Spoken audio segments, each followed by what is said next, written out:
ओम शांति। आज की मुरली 30/1/2025 की सभी मुख्य पॉइंट के साथ देखेंगे। आज की मुरली की हेडिंग। बाबा ने कहा, मीठे बच्चे, इस पुरानी दुनिया में कोई भी सार नहीं है, इसलिए तुम्हें इससे दिल नहीं लगानी है। बाप की याद टूटी तो सजा खानी पड़ेगी। आज की मुरली से प्रश्न है। बाबा ने कहा, बाप का मुख्य डायरेक्शन क्या है, उसका उल्लंघन क्यों होता है? उत्तर है, बाप का डायरेक्शन है किसी से सेवा मत लो, क्योंकि तुम खुद सर्वेंट हो, परंतु देह अभिमान के कारण बाप के इस डायरेक्शन का उल्लंघन करते हैं। बाबा कहते, तुम यहाँ सुख लेंगे तो वहाँ का सुख कम हो जाएगा। कई बच्चे कहते हैं, हम तो इंडिपेंडेंट रहेंगे, परंतु तुम सब बाप पर डिपेंड करते हो। आज की मुरली से गीत बजा है, दिल का सहारा टूट ना जाए। आज की मुरली से पहला मुख्य पॉइंट है, ध्यान से सुनेंगे। बाबा ने कहा, शिव भगवानुवाच, अपने सालिग्रामों प्रति। शिव और सालिग्राम को तो सब मनुष्य जानते हैं, दोनों निराकार हैं।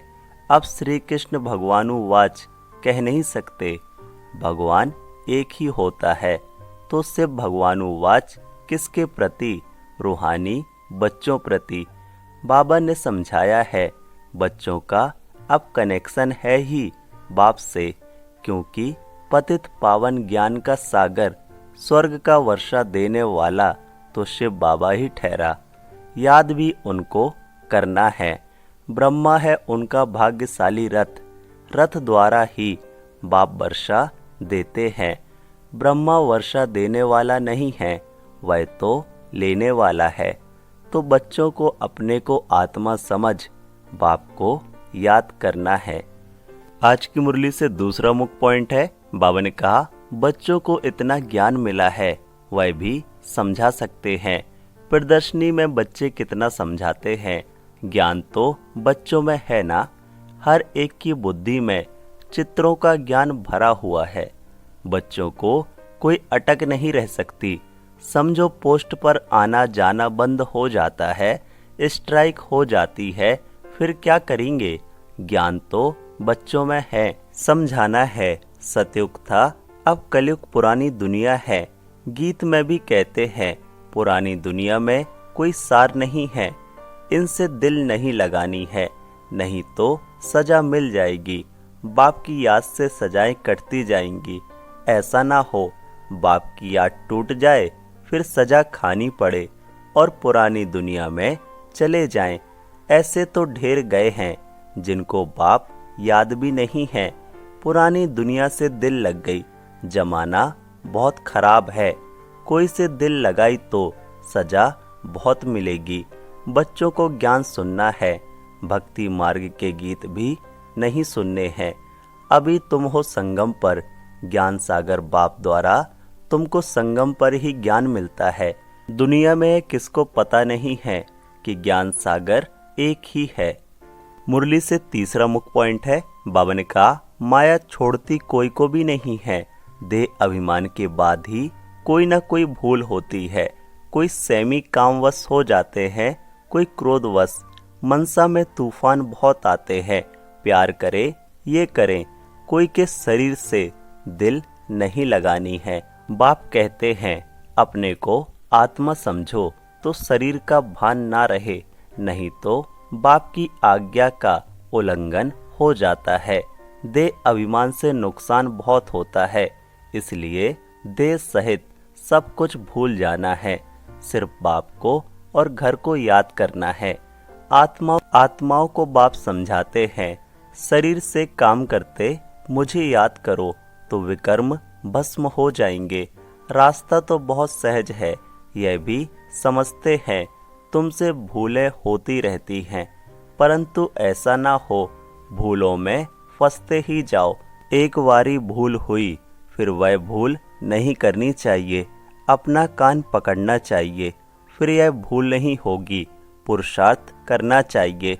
अगर घड़ी घड़ी भूल होती है तो समझना चाहिए हमारा बहुत नुकसान होगा।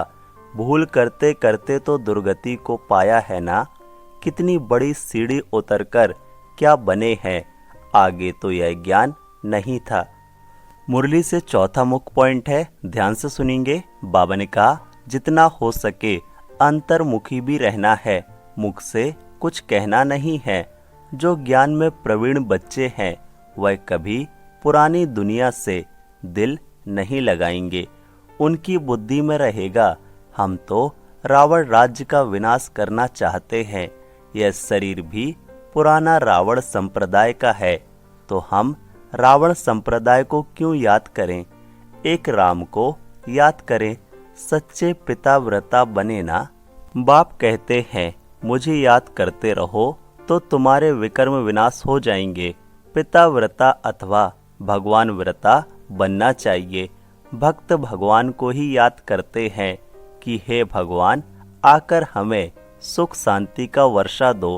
भक्ति मार्ग में तो कुर्बान जाते हैं, बलि चढ़ते हैं। यहाँ बलि चढ़ने की बात तो है नहीं, हम तो जीते जी मरते हैं, गोया बलि चढ़ते हैं।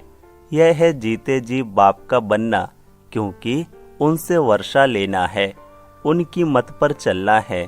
जीते जी बलि चढ़ना, वारी जाना वास्तव में अभी की बात है। मुरली से पांचवा मुख्य पॉइंट है, बाबा ने कहा 100% पास तो कोई हुआ नहीं है, नीचे ऊपर होते रहते हैं। भूलें होती हैं, उस पर सावधानी नहीं मिलेगी तो भूलें छोड़ेंगे कैसे। माया किसको भी छोड़ती नहीं है। कहते हैं बाबा हम माया से हार जाते हैं, पुरुषार्थ करते भी हैं, फिर पता नहीं क्या हो जाता है। हमसे इतनी कड़ी भूलें पता नहीं कैसे हो जाती हैं। समझते भी हैं ब्राह्मण कुल में इससे हमारा नाम बदनाम होता है, फिर भी माया का ऐसा वार होता है जो समझ में नहीं आता। देह अभिमान में आने से जैसे बेसमझ बन जाते हैं, बेसमझी के काम होते हैं तो ग्लानि भी होती, वर्षा भी कम हो जाता। ऐसे बहुत भूलें करते हैं। माया ऐसा जोर से थप्पड़ लगा देती है जो खुद तो हार खाते हैं और फिर गुस्से में आकर किसको थप्पड़ व जूता आदि मारने लग पड़ते हैं, फिर पश्चाताप भी करते हैं। बाबा कहते हैं कि अब तो बहुत मेहनत करनी पड़े, अपना भी नुकसान किया तो दूसरों का भी नुकसान किया, कितना घाटा हो गया। राहु का ग्रहण बैठ गया। अब बाप कहते हैं दे दान तो छूटे ग्रहण। राहु का ग्रहण बैठता है तो फिर वह टाइम लेता है। मुरली से छठा मुख्य पॉइंट है, इसको ध्यान से सुनेंगे। बाबा ने कहा सबसे बड़ी भूल है काला मुंह करना। घड़ी घड़ी शरीर याद आता है, फिर बच्चे आदि होते हैं तो उनकी ही याद बनी रहती है। वह फिर दूसरों को ज्ञान क्या देंगे, उनका कोई सुनेंगे भी नहीं। हम तो अभी सबको भूलने की कोशिश कर एक को याद करते हैं, इसमें संभाल बहुत करनी पड़ती है। माया बड़ी तीखी है। सारा दिन शिव बाबा को याद करने का ही ख्याल रहना चाहिए। अब नाटक पूरा होता है, हमको जाना है, यह शरीर भी खत्म हो जाना है। जितना बाप को याद करेंगे तो देह अभिमान टूटता जाएगा और कोई की भी याद नहीं होगी। कितनी बड़ी मंजिल है, सिवाय एक बाप के और कोई के साथ दिल नहीं लगानी है, नहीं तो जरूर वह सामने आएंगे, बैर जरूर लेंगे। बहुत ऊंची मंजिल है, कहना तो बड़ा सहज है। लाखों में कोई एक दाना निकलता है। कोई स्कॉलरशिप भी लेते हैं ना, जो अच्छी मेहनत करेंगे जरूर स्कॉलरशिप लेंगे। मुरली से सातवां मुख्य पॉइंट है, बाबा ने कहा जिनके माथे मामला वो कैसे नींद करे। शिव बाबा तो है ही जागती ज्योत।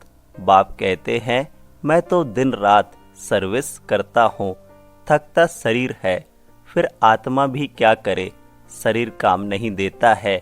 बाप तो अथक है ना, वह है जागती ज्योत, सारी दुनिया को जगाते हैं। उनका पाठ ही वंडरफुल है, जिसको तुम बच्चों में भी थोड़े जानते हैं। कालों का काल है बाप, उनकी आज्ञा नहीं मानेंगे तो धर्मराज से डंडा खाएंगे। बाप का मुख्य डायरेक्शन है किसी से सेवा मत लो, परंतु देह अभिमान में आकर बाप की आज्ञा का उल्लंघन करते हैं। बाबा कहते तुम खुद सर्वेंट हो, यहाँ सुख लेंगे तो वहाँ सुख कम हो जाएगा। आदत पड़ जाती है तो सर्वेंट बिगर रह नहीं सकते हैं। कई कहते हैं हम तो इंडिपेंडेंट रहेंगे, परंतु बाप कहते हैं डिपेंड रहना अच्छा है। तुम सब बाप पर डिपेंड करते हो, इंडिपेंडेंट बनने से गिर पड़ते हैं।